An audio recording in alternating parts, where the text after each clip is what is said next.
বাংলাদেশিদের থাকতে দেবে না আসামের কিছু হোটেলে।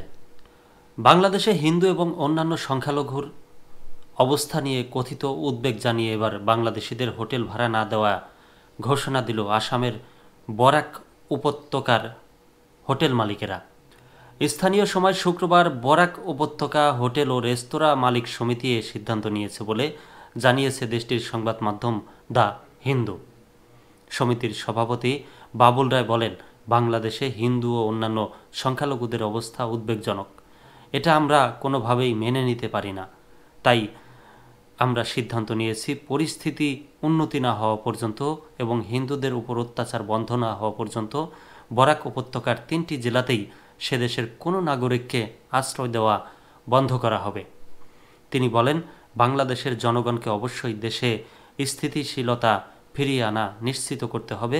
পরিস্থিতির উন্নতি হলেই কেবল আমরা আমাদের সিদ্ধান্ত পুনর্বিবেচনা করতে পারব।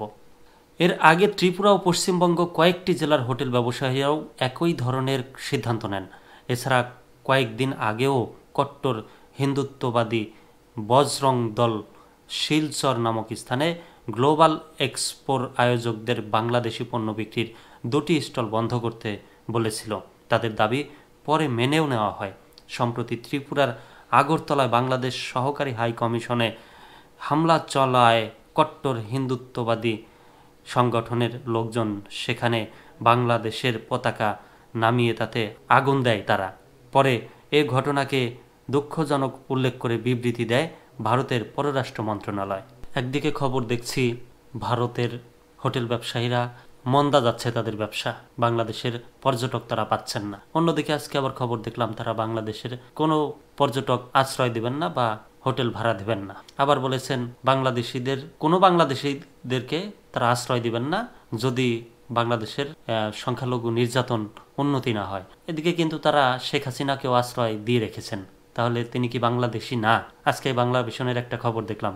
খবরটার হেডলাইন হচ্ছে, এখন প্রশ্ন করার সময় এসেছে, শেখ হাসিনা কি বাংলাদেশি?